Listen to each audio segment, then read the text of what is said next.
அனைவருக்கும் வணக்கம்.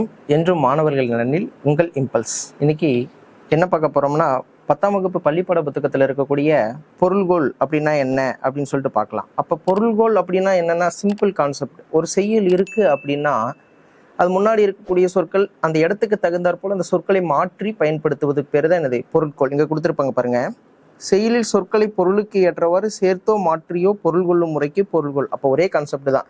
ஒரு வார்த்தை அர்த்தம் புரியல அப்படின்னா அந்த வார்த்தையை எடுத்துட்டு போயிட்டு இன்னொரு இடத்துல போடுறோம். அந்த வார்த்தையை போட்டு நம்ம பொருள் பெற்றிருக்கிறோம். இதுக்கு பேர் தான் என்னது, பொருள்கோள் அப்படின்றத நம்ம புரிஞ்சுக்கணும். அப்போ பொருள்கோள் எத்தனை வகைகள் இருக்கு அப்படின்னு கேட்டாங்கன்னா, எத்தனை வகைகள் இருக்கு அப்படின்னா 8 வகைகள் இருக்கு.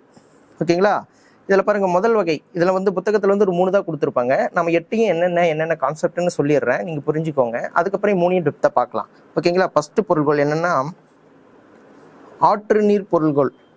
அது என்ன ஆற்று நீர் பொருள்கோள் அப்படின்னா, ஒரு செய்யுள் கொடுத்துருக்காங்க, ஒரு பாடல் வரி கொடுத்துருக்காங்க அப்படின்னா அந்த பாடல் வரி எப்படி போகும் அப்படின்னா எப்படி புரிஞ்சுக்கணும் அப்படின்னா, அந்த ஆற்று நீரின் போக்கை போலவே எந்த ஒரு தடையும் கிடையாது. அதுக்கு அப்படியே லைனாக படிச்சிங்கன்னா, அப்படியே லைன் பை லைனாக படிச்சிங்கன்னா அது அப்படியே நம்மளுக்கு பொருள் விளங்கும். இதுக்கு பேர் தான் என்னது, ஆற்று நீர் பொருள்கோள். இங்கே கொடுத்துருப்பாங்க பாருங்க, பாடலின் தொடக்கம் முதல் முடிவு வரை ஆற்று நீரின் போக்கும் போல நேராகவே பொருள் கொள்ளுமாறு அமைந்தால் அது ஆற்று நீர் பொருள்கோள் அப்படின்னு சொல்லியிருப்பாங்க. ஓகேங்களா? அந்த பாடலுக்கான விளக்கம் பாருங்க, இங்க கொடுத்துருப்பாங்க ஆற்று நீர் பொருள்கோள். அது அப்படியே படிச்சீங்கன்னா உங்களுக்கு பொருள் புரியும். இங்க பாருங்க, சொல்லுறவும் சூழ்பசும் பாம்பின் தோற்றம் போல் எந்த நூல் குறிப்பிடுகிறது அப்படின்னு கூட கேட்டுருவாங்க. என்ன நூல்னா, சீவக சிந்தாமணி குறிப்பிடுகிறது. அடுத்து பாருங்க, மொழி மாற்று பொருள்கோள். மொழி மாற்று பொருள்கோள் அப்படின்னா ஒன்றும் கிடையாது. ஒரு பாடல் வரி இருக்கு அப்படின்னா அந்த பாடல் வரியில ஓரடி இருக்கும் இல்லையா, முதலடி, அந்த முதலடியில இல்லைன்னா எதுனா ஒரு அடியில இருக்கக்கூடிய வார்த்தைகளை மட்டும்தான் மாற்றணும். ஆக்சுவலா என்னன்னா, ஒரே ஒரு அடியில் இருக்கக்கூடிய வார்த்தைகளை முன்னும் பின்னும் மாத்துறதுக்கு பேர் தான் என்னது, மொழி மாற்று பொருள்கோள். ஓகேங்களா? அடுத்து பாருங்க, நிரல் நிறை பொருள்கோள் அப்படின்னா என்னன்னா, இந்த ரோ காலம் இது மாதிரிலாம் இருக்கு இல்லைங்களா, இது மாதிரி வச்சு பொருள் கொள்றதுக்கு பேர் தான் என்னது, நிரல் நிறை பொருள்கோள். இப்போ முன்னும் ஒரு 2 வரி இருக்குன்னு வச்சுக்கோங்களேன், திருக்குறள்ல 2 லைன் இருக்கு. அந்த 2 லைனுக்கு first row second row, first column second column, இது மாதிரி வச்சு நம்ம 12th எல்லாம் படிச்சிருப்போம், மேட்ரிக்ஸ் படிச்சிருப்போம் இல்லையா, first row first column, second row first column, இது மாதிரி அதே கான்செப்ட் தான் இதுலயும் நம்ம புரிஞ்சுக்கணும். ஓகேங்களா? அதுக்கு பேர் தான் என்னது, நிரல் நிறை பொருள்கோள். அடுத்தது விற்பூட்டு பொருள்கோள் அப்படின்னா என்னன்னா, ஒரு பாடல் வரி கொடுத்துருக்காங்கன்னு வச்சுக்கோங்களேன். இப்போ வில் எப்படி இருக்கும், இப்படி இருக்குங்களா வில்லு. இந்த வில்லு என்ன ஆகுன்னா, இங்க கூடி இழுத்து கட்டப்பட்டிருக்கும். அப்போ ஒரு செய்யுளுடைய அர்த்தங்கள் இங்கிருந்து இங்க கொண்டு போய் புரிஞ்சுக்கணும். அந்த வார்த்தைகளை இங்கிருந்து இந்த வில்லு போல இழுத்து கட்டப்பட்டிருக்கும். அப்போ இங்க இருக்க வார்த்தையை எடுத்துட்டு போய் அங்க போட்டு புரிஞ்சுக்க பேர் தான் என்னது, விற்பூட்டு பொருள்கோள் அப்படின்றத நம்ம புரிஞ்சுக்கணும். அடுத்து பாருங்க, தாப்பிசை பொருள்கோள். தாப்பிசை பொருள்கோள்னா, இங்க தாப்புன்னா என்ன குறிக்குது அப்படின்னா, ஒரு ஊஞ்சல் கயிறு இருக்குன்னு வச்சுக்கோங்களேன். அப்ப தாப்புன்னா ஊஞ்சல் கயிறுன்றது பொருள். ஊஞ்சல் கயிறு முன்னும் பின்னும் அசைஞ்சுக்கிட்டே இருக்கும். அப்ப அதனுடைய பாடல் வரியும் எப்படி இருக்கும்னா, ஒரு நடுவுல ஒரு பொருள் இருக்கும். அந்த நடுவரியை வச்சுக்கிட்டு முன்னாடி போய் ஒரு பொருள் தரும், அடுத்த லைனுக்கு போய் ஒரு பொருள் தரும், அதே மாதிரி பின்னாடி அடுத்த லைனுக்கு ஒரு பொருள் தரும். ஒரு ஊஞ்சல் கயிறு எப்படி முன்னும் பின்னும் அசைந்து பொருள் கொள்ளுதோ அதே மாதிரி தான் இதுக்கு என்னது, தாப்பிசை பொருள் கொள்றது பொருள். அடுத்து பாருங்க, அலைமறி மாப்பு பொருள்கோள். அது என்ன அலைமறி மாப்பு பொருள்கோள் அப்படின்னா, ஒரு பாம்பு இருக்குன்னு வச்சுக்கோங்களேன், பாம்பினுடைய புற்றுகள் இருக்கு. அந்த புற்றினுள்ள பாம்பு எப்படி இறங்குன்னு பார்த்துக்கிட்டிங்கன்னா, இதுதான் புற்றுன்னு வச்சுக்கோங்களேன்.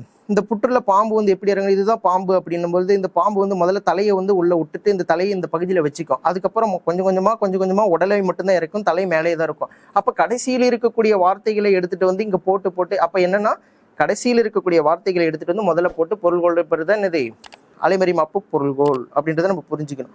அடுத்து பாருங்க, கொண்டு கூட்டு பொருள்கோள் அப்படின்னா என்னன்னா, நம்ம மொழி மாற்று பொருள்கள் ஆல்ரெடி சொல்லியிருக்கிறேன். ஓரடியில் இருப்பது பொருள்கோள். ஓரடியில் இருக்கக்கூடிய ஒரு சொற்களை முன்னும் பின்னும் மாற்றி போறது மொழி மாற்று பொருள்கள்ன்றது நம்மளுக்கு தெரிஞ்சிருச்சு. அடுத்து கொண்டு கூட்டு பொருள்கள் அப்படின்னா என்னன்னா, ஒரு அடியில வேற எங்க வேணாலும் இருந்தாலும் அதை எப்படியே எடுத்துட்டு போய் கொண்டு போய் வேற ஒரு அடியில போட்டு பொருள் கொள்றதுக்கு பேர் தான் இது, கொண்டு கூட்டு பொருள்கோள். அடுத்து பாருங்க, அடிமறி மாற்று பொருள்கோள் அப்படின்னா என்னன்னா, அந்த அடியே தூக்கிட்டு போய் வேற ஒரு அடியில போட்டு பொருள் கொள்றதுக்கு பேர் தான் என்னது, அடிமறி மாற்று பொருள்கோள் அப்படின்றத நம்ம புரிஞ்சுக்கணும். ஓகேங்களா? இப்ப பாருங்க, ஆற்று நீர் பொருள்கோள் பார்த்துட்டோம். அடுத்து நிரல் நிறை பொருள்கோள் அப்படின்னா என்னன்னா, நான் சொல்லியிருக்கேன் இல்லையா, ரோ காலம், இந்த கான்செப்ட் வச்சுதான் நம்ம இதை பிடிக்கணும். ஓகேங்களா? ஃபர்ஸ்ட் பாருங்க, இதுல 2 வகைகள் இருக்கு. முறை நிரல் நிறை பொருள்கோள், அதுக்கப்புறம் எதிர் நிரல் நிறை பொருள்கோள்னு 2 வகைகள் இருக்கு. இதுல பாருங்க, ஃபர்ஸ்ட் முறை நிரல் நிறை பொருள்கோள் அப்படின்னா என்னன்னா, அது எந்த விதமான சொற்களையும் நம்ம முன்னும் பின்னும் மாற்ற தேவையில்லை.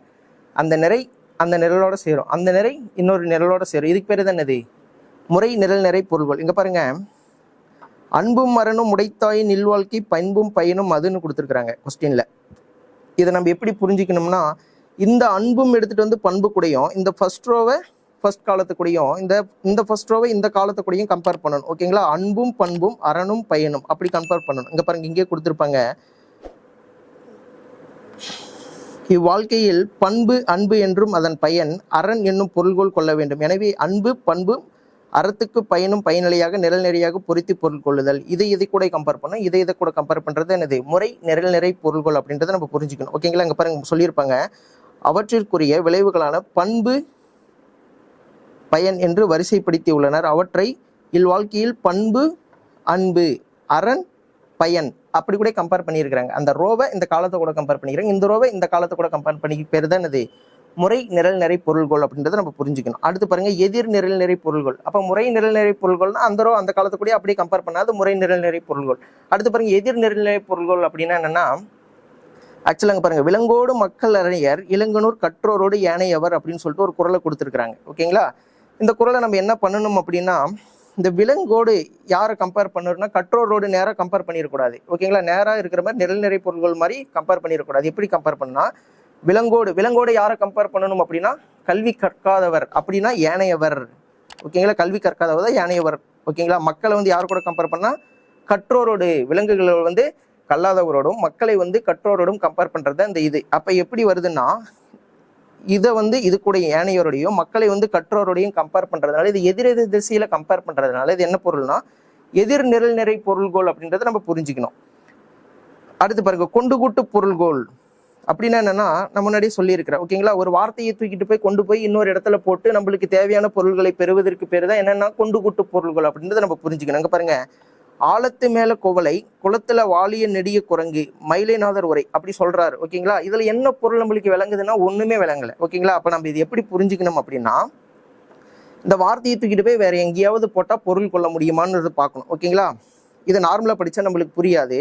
இதுல நம்ம என்ன படிக்கணும்னா, ஆழத்து மேல குரங்கு இப்படிதான் நம்ம புரிஞ்சுக்கணும். அப்ப அந்த குரங்கை தூக்கிட்டு போய் நம்ம எங்க போடுறோம்னா இந்த இடத்துல போடுறோம். ஆழத்து மேல குரங்கு குளத்துல குவளை, இந்த குவளையை தூக்கிட்டு போய் இங்க போடுறோம். ஓகேங்களா? இப்ப வந்து படிச்சு பாத்தீங்கன்னா உங்களுக்கு பொருள் புரியும்.